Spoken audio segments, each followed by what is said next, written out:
Hey, Stuart here with another one-night stand. Let's find out how's the hike up to Glacier Lake.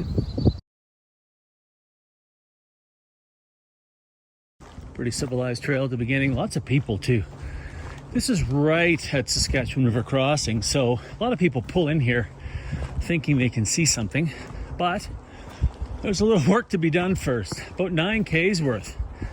Some climbing, nothing significant. And again, this is one of these, out and backs or quick in and outs, as I like to call them, for these one-night stands that are pretty easy to access and pretty busy. I snagged the last permit tonight, and it's going to be like that all summer. So here's the thing, if you're new to this and you're worried about sleeping in the woods because of wild animals, things like that, you're going to have company, and that can give you a little confidence. So part of this series, tongue-in-cheek, joke, but the truth is, there are some great places you can get to on a Saturday night if you can get the permits. And that's always the case. Plan ahead and keep looking because people do cancel. So, all right, off we go to Glacier Lake. I've never seen this beauty, so I'm pretty excited. Very civilized. Big enough for horses or bikes.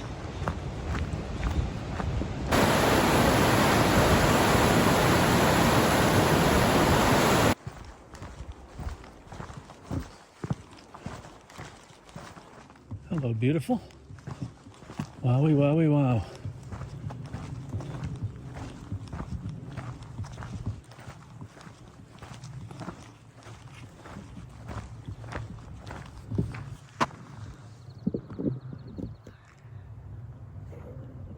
That was gorgeous, huh?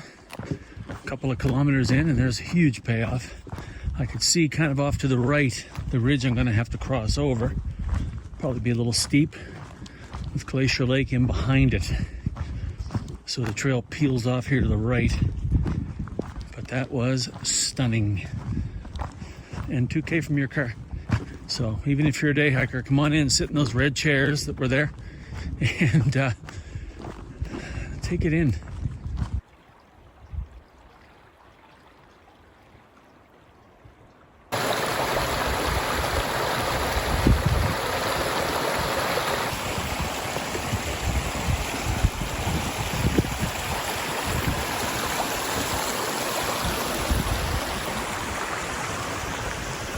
Another 3K to go, and I'm still basically going uphill. I think I've been uphill for 2-3 kilometers. Not crazy, of course, but uphill. Well, that's got to change at some point. Switchbacks now descending even more. I'm going to be grunting and moaning later in the morning, I should say. Oh, geez. All right, carry on now. Carry on. Almost there. Keep it together. Well, that's a good sign. Heading back toward the car. Pardon the pun, a good sign. Oh, here we go. Speaking of signs, yeah, let's have a look here. All right, Glacier Lake. Left. Saskatchewan Crossing. Yes, we know that. All right, let's find the campsite and have a look at this lake. Okay. All right. Hello, beautiful. Oh my goodness me. Have a look at Glacier Lake. Let's go find the campsite. Little spur trail to your left here. The flies have been great, but the mosquitoes are here. Just got my first bite of the season, so I'll get that out of the way. Just letting you know. All right, I'm going to walk over here and find the campsite, and I'm going to show you around. That didn't take too long. I can see eating area over there, some makeshift stuff here. So I'm going to look for a tent pad somewhere. Oh, looks like there's people still here, so I'll be quiet. Okay. Oh, there's a cabin. Yeah. Outhouse is over there. right. That's where I've come in from. I know I showed you a little bit a minute ago, but I've chose to set up over here, kind of tucked in the back right there. There's a little eating area here too. Not the picnic tables like over to my left that I'll show you in a sec, but here's Glacier Lake. Just under 9 kilometers to get to this. Look at this. Oh, she's a beauty, isn't she? She's a beauty. Let's walk over this way real quick. I'll show you the rest of this gorgeous spot. Not a lot of tent pad selection, flat ones. That's life in the backcountry, but a lot of times when you do these quick in and outs, you will have tent pads that have been kind of groomed. So, but not in this case. So you see a couple of tents already set up. Folks must be out doing a day hike. There's some picnic tables here. Typical Banff style. Also typical bang your knees style, as I think Scott and I talked about in a rock wall. And large communal fire pit there. All set up and ready to go. And then up here, really quickly, you can see a sign ahead of me. That's up to the bear storage. We'll look at that after. If it's anything like Banff, it's a mile away, like the other places out here. But there, an old cabin.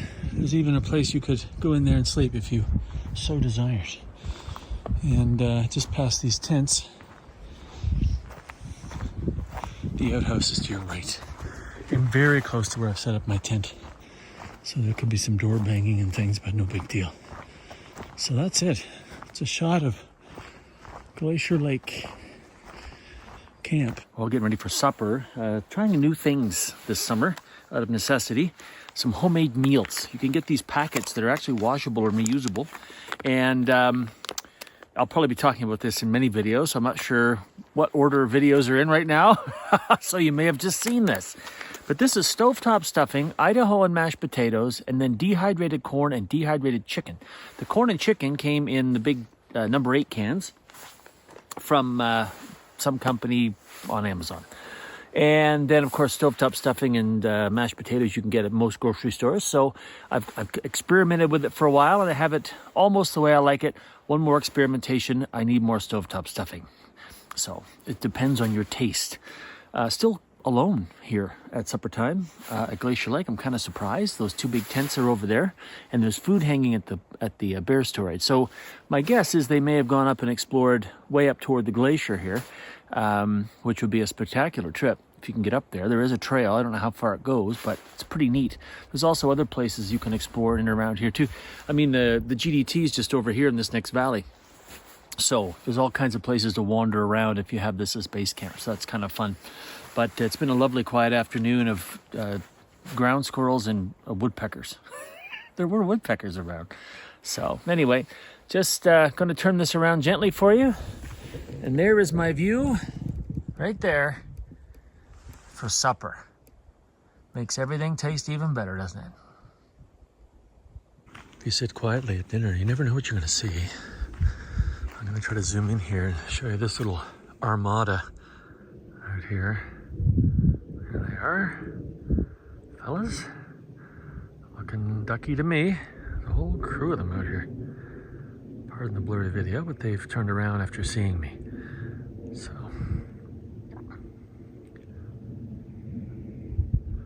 just taking it all in. Gaia says 8.8 kilometers to get to this spot from basically Saskatchewan River Crossing. Gorgeous. And listen. So quiet. The only noise, really, you get an airplane that'll come over every now and then. That's about it. Like a jet taking off probably from Calgary or something. That's something. Yes, you're noticing the smoke has moved in. A little campfire smell in the air. 'Tis the season, unfortunately.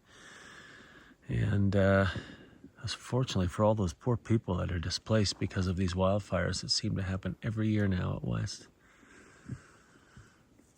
So very fortunate to be sitting here enjoying this There goes our little group of ducks across the middle there. I'm going to zoom in very quietly. There they are. Hello, fellas, ladies, kids. And back out. There we are. Okay. Well, that's it. That's a wrap on today. Our first official one-night stand. And I have to say, so far, she's a beauty. Let's see how we sleep. I'll see you in the morning.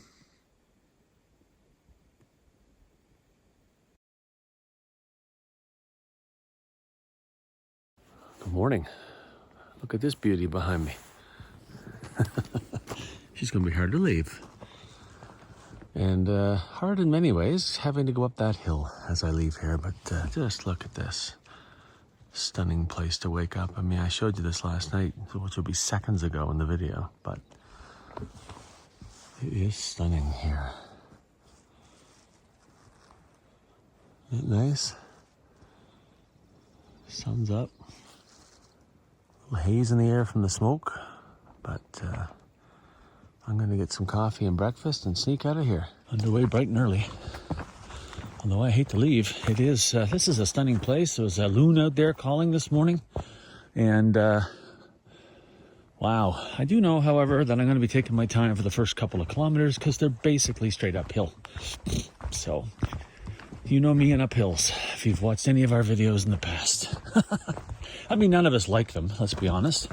They're just necessary. So, I have to say, that was one heck of a one-night stand. I might have oh, there's another tent pad there, by the way. Sorry, squirrel. Yeah, I might have another date with this one. I can see now why they have this little intersection here, this little marker. Something was going down there at one point, but easy to follow.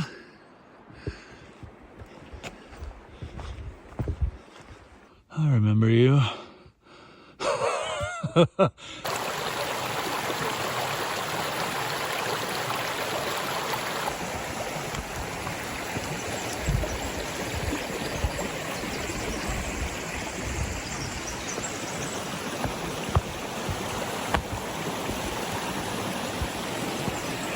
Just gonna sit over here in these beautiful Canada 150 red chairs and take this in for a minute, take a layer off. I'll point out a couple of landmarks for you here along the beautiful Howse River. Not as in Howse the hike, but H-O-W-S-E. Anyway, have a look at that. Good morning. Look at the view from here. Let me zoom in for you here. There we go. So right there, up over that way, that's Howse Pass. I mean, historic fur trading route for Canada until the early 1800s when things changed. And then over there, over that kind of ridge, we'll call it, is over to Glacier Lake. But there it is, the Howse River and Howse Pass. Oh, baby. Look at this. Less than 2K from your car. Isn't that amazing? People think the railway built this country, and I mean, it did in a lot of ways. But before that, the Hudson's Bay Company, the fur trade, that was Canada. And that pass right over through there and up and around that way, historic and important. Just like so many other passes out here, like another one, Athabasca, which we can't get to right now, but we're working on it. More on that in another video, but check around the channel. I'm not sure what order all these come out, but lots going on in that direction as well. So, oh man, less than 2K from your car. Come on in, you gotta see this. Let's have a panorama here this morning. We get out a little further to the channel here. Man, is she moving. Well, it's that time of year, and it's early this year. The melt. Look at that. I'll slowly pan around here for you. Don't want to make you dizzy. And then there's that way. Woo! Sound of traffic, and that big bright spot ahead means parking lot. All right, first in the series of one-night stands, Glacier Lake. Man, it was a beauty, wasn't it? I did the outbound in 2 hours and 14 minutes, about 2.5 hours to get back, simply because the first 2K was pretty steep uphill, and I'm old and slow. Wow. Listen, thank you for all of the patience with my double entendres and things like that. But I do want to say this is important. Remember that these hikes are great if you're starting out. Testing gear. Maybe you're not comfortable yet sleeping in the backcountry, maybe by yourself. And, you know, these campsites are always going to be busy, so you have that security. So use these overnighters, these quick in and outs to, sorry, Mom, to, you know, get going. Get out here. See this amazing place. Look at that, what we just saw together on this hike. It's just absolutely stunning. So anyway, if you have any jokes or any comments, leave them in the comment section below. And I'll get back to you the next time I'm, well, off the trail and in cell service range. As always, thanks for watching. We'll see you next time.